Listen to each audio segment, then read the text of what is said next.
Muy bien, nos vamos en vivo y en directo a la provincia de Tucumán. Alejandro Puertas con toda la información al juicio a los represores. Realmente es útil y desde ya que ha tenido un éxito total en todo el país, y en este caso concreto pienso que el desarrollo del juicio bien llevado, bien conformado, no hemos tenido problemas, sino salvo pequeños disensos que no son importantes. Lo que sí no concuerdo, ¿no es cierto?, con el señor fiscal, especialmente en toda la historia que ha hecho, la historia referente, no precisamente sobre la tipificación de los delitos, sino sobre la historia que ha demarcado, el marco que ha demarcado para interpretar y juzgar el hecho que nosotros tratamos, el hecho concreto y el hecho general. Donde no estoy de acuerdo especialmente es en la generalidad, ¿no es cierto?, de la historia. Parece ser, de acuerdo a la posición del señor fiscal, que los militares estaban presentes en una total soledad. Ellos organizaban, reglamentaban, crearon todos los cuerpos, comandos, etcétera, y que nadie estaba en la vereda del frente de ellos. Es decir, que estuvieron en un momento aparentemente equivocado en la historia de estos dos años y medio más importante de la guerra, la cruenta guerra, que es a partir del 76 hasta mitad del 77, donde se producen las mayorías de los desgraciados acontecimientos por los cuales estamos acá en este momento. En todo esto soy consciente de todo lo que puede un análisis de cualquier modo que pueda realizar yo o cualquier persona. Soy consciente de que no es fácil, ¿no es cierto?, demostrar una verdad, y menos a quienes han sufrido realmente la pérdida de un ser querido. Es un deseo que nadie puede tener del otro. Por eso creo importante, para partir en la verdadera historia, en la verdad material o real que buscamos en todo proceso penal, configurar bien, exactamente, con sus límites justos, la escenografía del conflicto llamado, que nosotros en nuestro defendido llama la guerra o el conflicto armado, que a los efectos jurídicos, constitucionales e inclusive dentro del país, es decir, el derecho interno como el derecho internacional, da lo mismo en cuanto a sus resultados. Para eso he dividido esta escenografía en 4 partes: anterior al golpe, durante el golpe, o sea, el 24 de marzo, posterior al golpe y lo que sucede en esta etapa actual. Esto se remonta no a medio año, a un año, a 2 años de los acontecimientos más duros que ha vivido la sociedad argentina, sino que esto viene ya duramente establecido desde el gobierno de Arturo Urbano Illia, radical del pueblo, que fue presidente entre los años 1963 y 1966, y que con una planificación que al principio se la criticaba, pero dando las garantías que su propia personalidad podía otorgar, designó entre todo su ministerio de gente del radicalismo del pueblo. Toda gente importante, expectable. Y bueno, desde ahí nacen ya con los problemas de ciertos acontecimientos, de ciertas insurrecciones ya a lo largo del país. A raíz de eso, ordena desde su gobierno una verdadera reorganización y fortalecimiento de las Fuerzas Armadas. allí ya se diseña el panorama en cuanto a la distribución de los comandos o de los cuerpos en el país. Esto lo explica muy bien, soy objetivo, por un libro de Víctor Acuña, Por amor al odio. Prosigue una segunda instancia en esta parte anterior, que la doy yo personalmente, que para mí tiene significación, ¿no es cierto?, las palabras del hijo de Massetti, Jorge Massetti, que en el 63, de acuerdo a sus palabras, fue enviado desde Cuba al frente de una comisión guerrillera,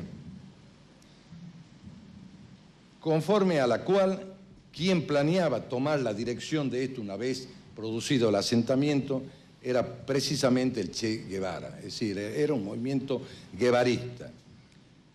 En esta primera instancia entran por el norte argentino, en más o menos junio, julio del 63, en lo que se conoce en la Operación Penélope. Y tienen un primer choque, un enfrentamiento con la gendarmería en Orán, donde son rechazados y donde fallecen dos extremistas, insurrectos, llamémoslo, o guevaristas, como se le quiera llamar, dos fusilados justamente por el mismo movimiento, ¿no es cierto? Uno por deserción, es decir, ya se tenía la idea firme de que entraba en la lucha esta no debía desertar. El fin era conquistar el cono sur y para eso el Che Guevara llega en el 66 a La Paz, pero con un objetivo que fue declarado varias veces por él mismo y lo dice también Massetti, con un objetivo que era la República Argentina, o sea, nuestro país. Ya en el año 1970, siempre significando para mí como circunstancia o hecho importante, el PRT funda el Ejército Revolucionario del Pueblo con la idea de establecer una guerra revolucionaria y con el objetivo principal, de acuerdo a su acta fundacional, de combatir a las Fuerzas Armadas, desorganizarlas a las Fuerzas Armadas y, por supuesto, siempre como objetivo propio del movimiento, al imperialismo yanqui. Todo esto según el pensamiento de un general vietnamita que estratega en esto, que fue el general Giap. En septiembre del 74, un poco más adelante, Santucho dice en El Combatiente, que es una revista que tenía el ER, dice en forma contundente: responderemos a cada asesinato con una ejecución de oficiales indiscriminada, única forma de respetar las leyes de la guerra. Esta publicidad está en la revista número 1 que tengo en mis manos acá, de lucha armada, ¿no es cierto? En este número se establecen, además del acta fundacional, cómo nace, cuáles eran sus propósitos, etcétera, etcétera. Hace una serie de referencias, de cómo actuar, cómo se iba a actuar en células, cómo se iba a terminar esto, en fin, una serie de argumentos y fundamentos que desde el inicio ya establece, ¿no es cierto?, esta fundación que tiene por objeto primario la fundación de otro ejército paralelo a nuestro ejército, un ejército contrarrevolucionario. La idea era combatir en principio el imperialismo y la dictadura militar.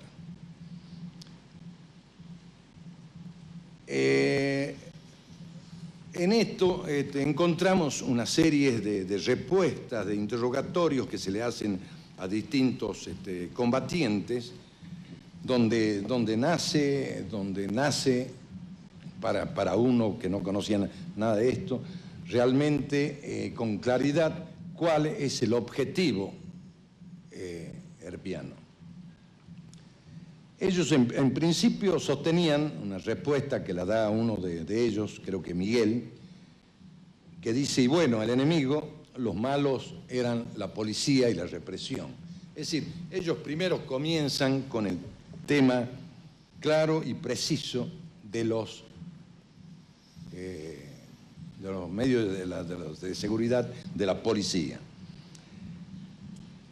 Y en forma sarcástica, Carlos, que es otro que responde a esto, cuando le preguntan cuál es el enemigo que tienen ustedes que están en el frente, y le dice todos los militares, todos los que tienen un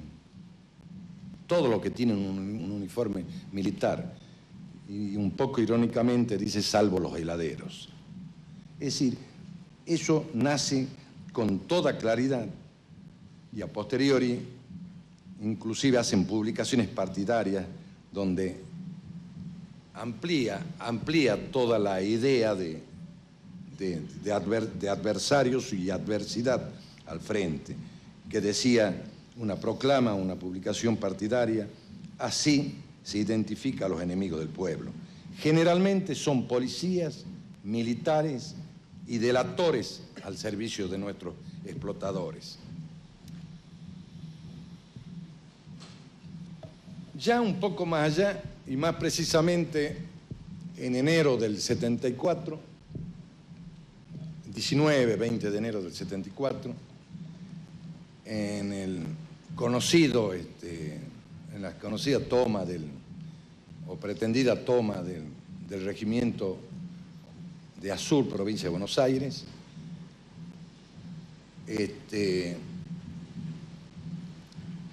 allí fallecen el coronel Gay, su esposa, soldados, se llevan detenido o apresado al coronel Irarrázaval, que después lo encuentran asesinado y torturado en un ropero. Con todo esto nace, repito, las palabras del general Perón, o sea, el líder del movimiento peronista ya de regreso en el país.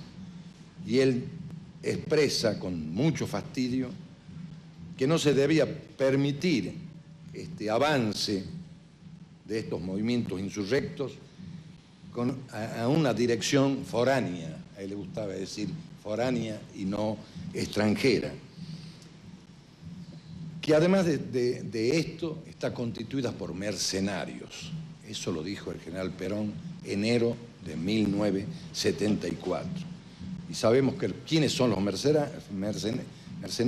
Los mercenarios son aquella tropa que sirve en la guerra y que normalmente, ¿no es cierto?,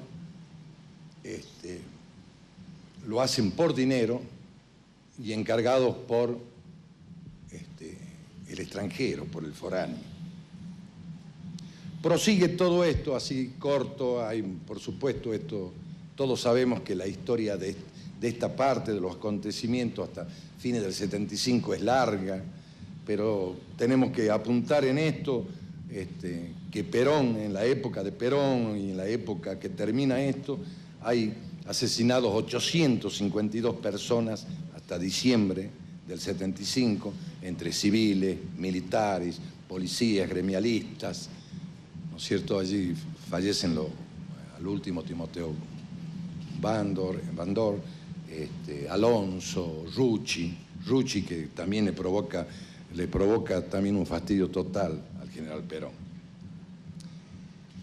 Ya un poco más avanzado, ya cuando las cosas comienzan a ponerse caliente, un caldo caliente en toda esta etapa desgraciada de la Argentina, ya en el 27/8 del 75, ya los extremistas, 27 de agosto, a través de una revista, Estrella Roja, ustedes saben que los abogados trabajamos con información, bueno, me ha llegado, por ejemplo, esta revista que eran originales de aquella época, donde una resolución de represalias que produce un comité central que se llamaba Bienan Liberado, y donde se dice expresamente iniciar las acciones en forma indiscriminada. Yo creo que la palabra lo decía todo. La preocupación que esto producía era lógica en el gobierno y también, por ende, en las Fuerzas Armadas.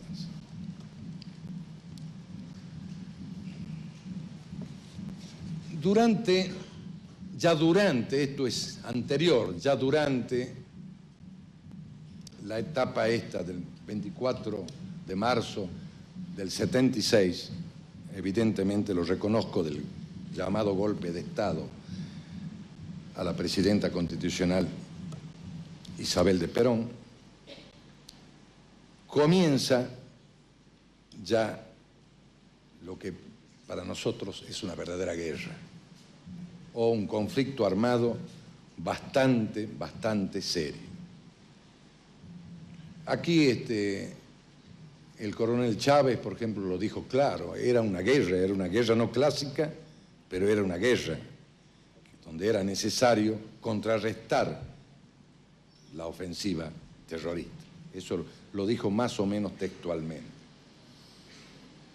Pero lo más importante de todo esto es quizás la etapa, cómo se inicia esta etapa y cómo se generaliza la guerra. Acá la generalización de la guerra lo dicen los del ERP, Ejército Revolucionario del Pueblo, en el combatiente, se generaliza la guerra revolucionaria. Es decir que realmente con esto nadie estaba para bromas. Desgraciadamente creo que la civilidad, la comunidad en particular, desconocía todo esto. Eso está claro. Puedo dar ejemplo al que me dice que no desconocía. Todo el mundo desconocía la guerra.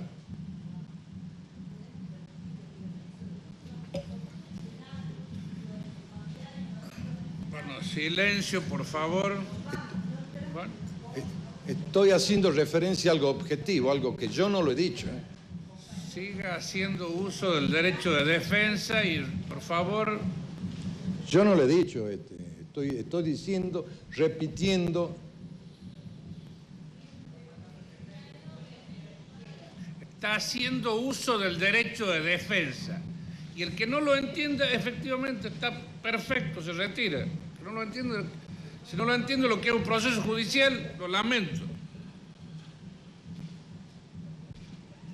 Con todo esto, lo que comprendían los militares y mucha comunidad argentina, donde incluso recibieron con aplauso, ustedes saben, a la gente del golpe, se llenaron las calles, en fin,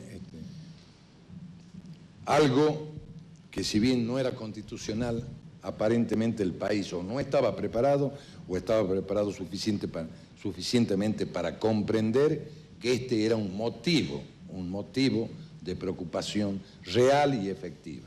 Ya no era broma.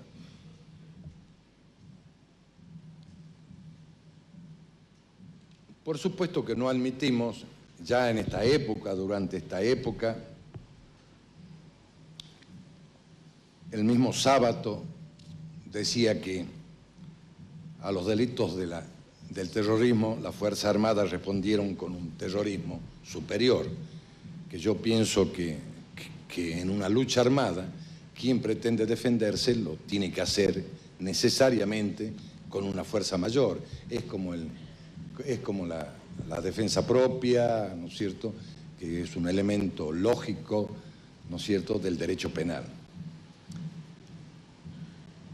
Lo más atormentador de toda esta etapa es una lucha donde evidentemente ambas partes pierden mucha gente. Para tranquilidad, ¿no es cierto?, en fin,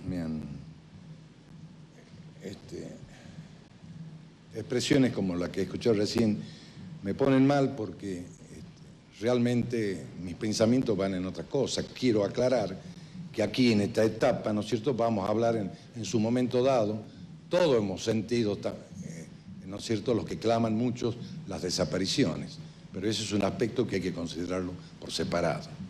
Mientras tanto está el auge de la guerra generalizada con todos los problemas y con las partes de guerra. Esto no era broma, ¿no es cierto? La verdad sobre Tucumán está acá, en Estrella Roja del noviembre del 75, de diciembre del 75, parte de guerra, emboscada en los Sosa. En fin, todo esto además lo traigo a colación acá para vivirlo quizás un poco más precisamente y más firme, emboscada en la Florida. En fin, todo esto está en el expediente. O sea que, ¿no es cierto?, hay fotocopia, creo, de esto. Yo creía que no había nada. Yo no conocía la etapa probatoria, pero evidentemente están todas las partes de guerra. Esa es la verdadera historia y más adelante voy a merituar cómo reaccionaron las Fuerzas Armadas, por qué reaccionaron así, qué comprensión tuvieron todos sus intervenientes a los efectos de una eventual culpabilidad, una comprensión cierta de conocimiento e internalización o introyección. Y recién todos estos aspectos lo voy a decir más adelante.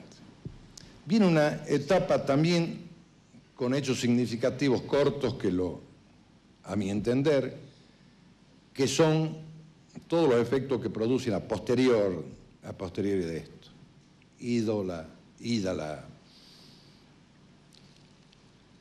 El gobierno militar, y comienza esto con distintas medidas, más que todo tendientes a una pretendida pacificación del país. Medidas político-jurídicas, obediencia debida, punto final, indulto.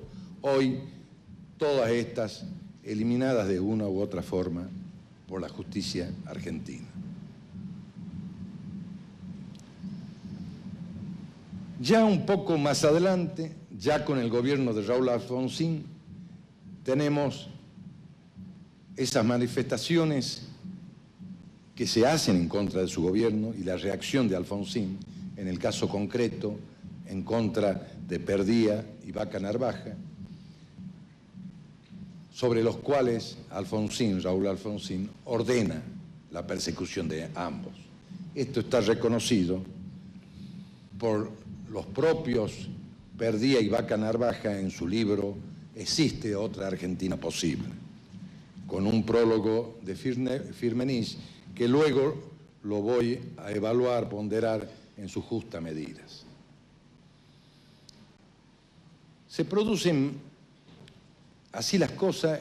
Existe una Argentina donde hay personas, parte de la comunidad que está para un lado y parte que está para la otra. Es decir, está dividida, una por la pacificación y otros para llegar hasta la última consecuencia de lo que se llama justicia y de lo que algunos entienden que puede ser propio del odio, de la venganza. Así vemos cosas reconfortantes, por ejemplo, como la de Galimberti. Galimberti en septiembre del 96, dirigente montonero, dice en una entrevista que se le hace en América TV y que lo trae a colación Fuimos Todos de Joffre, dice lo siguiente: fue una guerra civil, la más irracional de las guerras. Hubo exceso de los dos bandos y no podemos calificar por la cantidad o la magnitud de los excesos. Palabras propias de Galimberti y las hago notar con toda objetividad.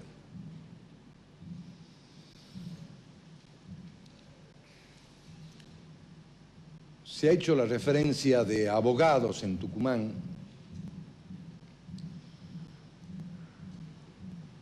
El señor fiscal, el doctor Terraf, ha traído a colación de abogados fallecidos en estas instancias. hecho lamentable y a quienes he conocido en su mayoría.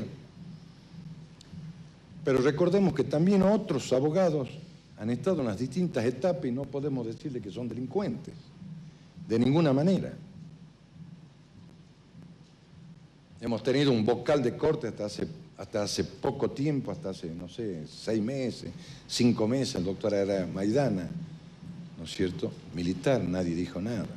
Tenemos un camarista en lo contencioso administrativo, que ha estado en el proceso, en Fiscalía de Estado, etc.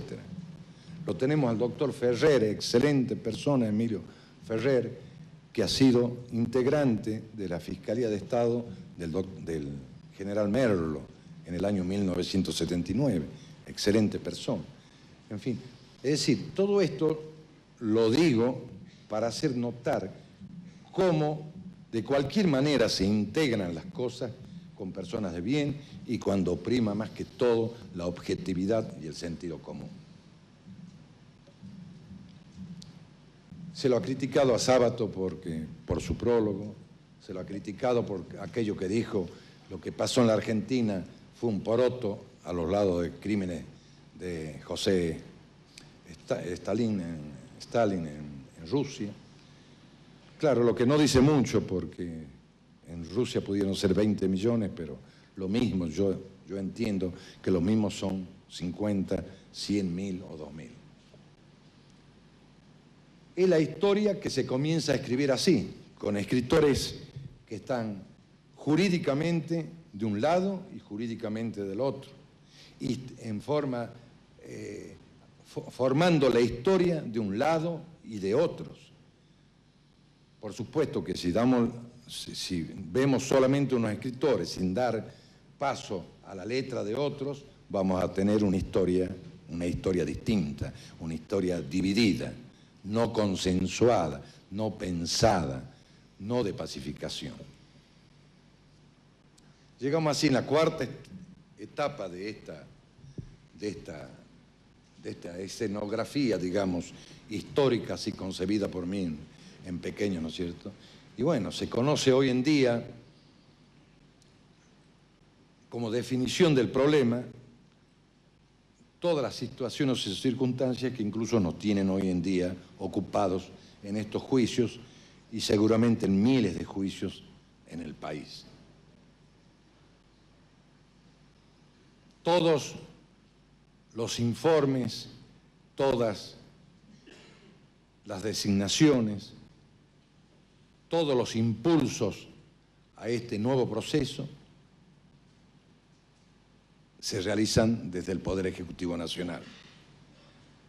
Políticamente, caso del CONADEP, acá en Tucumán, por vía provincial, caso de la bicameral, la Secretaría de los Derechos Humanos, el apoyo a las madres y abuelas de Plaza de Mayo, que me parece perfecto que se lo haga, pero es todo proporcionado por una política que mira solamente una cara.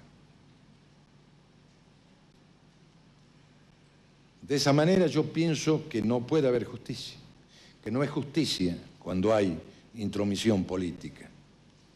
De ninguna manera puede haber justicia.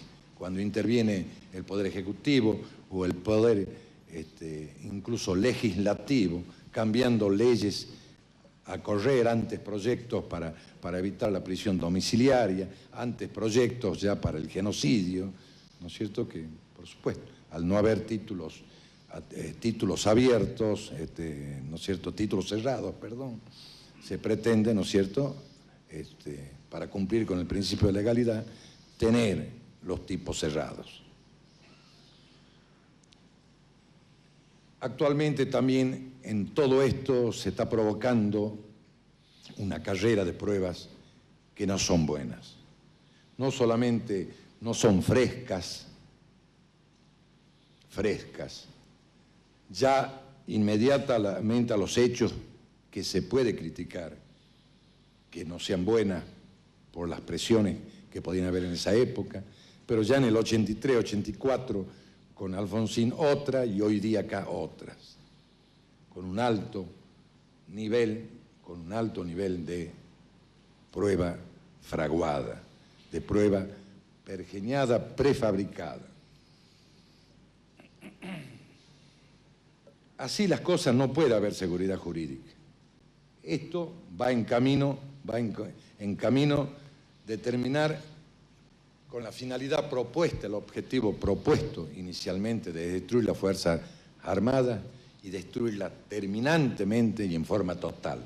A todos los que desde el 75, desde subteniente a generales, a todos le cabe la responsabilidad penal por delitos de lesa humanidad, ya sea porque obedecieron órdenes cuando no debían obedecer, etcétera, etcétera. Y no da seguridad jurídica.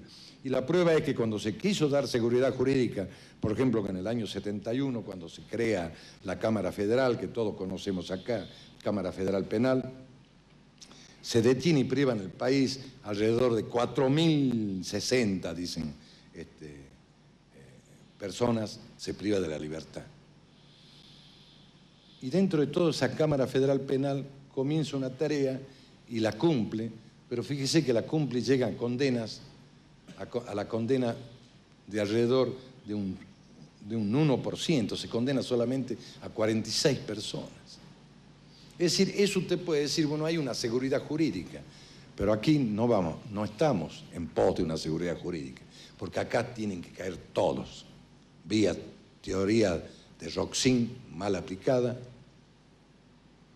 o cualquier otra vía de coautoría o con la amplitud del delito de lesa humanidad, tal cual lo explicó en forma brillante la defensora oficial.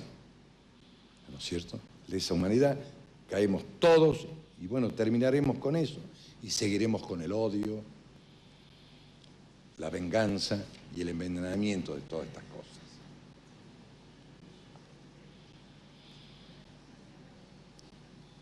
Debo decirle a las palabras que siento, las reprobaciones, que soy un abogado, que como tal ejerzo la defensa penal y mi deber es ser contradictor, el advocat, el llamado a defender, y voy a ser contradictor. Voy a ejercer el principio de contradicción, pero también voy a ejercer algo que quizás no cumple con ese deber de abogado, que es la total objetividad. Es decir, va a primar acá la objetividad antes que la contradicción. Ustedes saben que si no hay abogado, no hay juicio. Y si el abogado no lo ejerce bien, es separado la defensa. Y el debate sería nulo. Artículo 112 del Código de Procedimiento Penal. Es decir, el abogado tiene que existir. Si no estuviésemos acá, no se puede hacer juicio. Porque si no, el tribunal tendría que resolver solo. Estamos acá para eso. Y quiero ser objetivo, teniendo en cuenta bibliografía, declaraciones y todas contatadas. Ninguna de las que voy a decir me pueden el día de mañana, hoy a la noche o mañana decir, usted ha falseado, usted ha dicho cosas que no se corresponden con la verdad material. Y la objetividad pertenece a algo que es muy propio para abogados y jueces. La objetividad tiene que estar presente especialmente en toda la interpretación o valoración jurídica. En este caso también especialmente la valoración de pruebas, y que sabemos que son, ¿no es cierto?, el principio de la sana crítica está condimentado, contiene la experiencia común, la lógica, la psicología, el recto entendimiento humano, ¿no es cierto?, ¿qué es lo que tenemos que establecer en este caso concreto? Desde ya jurídicamente negaré, en este caso, la teoría de Roxin referente a la autoría mediata a través del dominio del hecho. Negaré expresamente la teoría de los dos demonios, o lo que es peor, de un demonio, como así también que haya habido represión de las Fuerzas Armadas o un plan sistemático con similares hechos delictuosos y metodologías.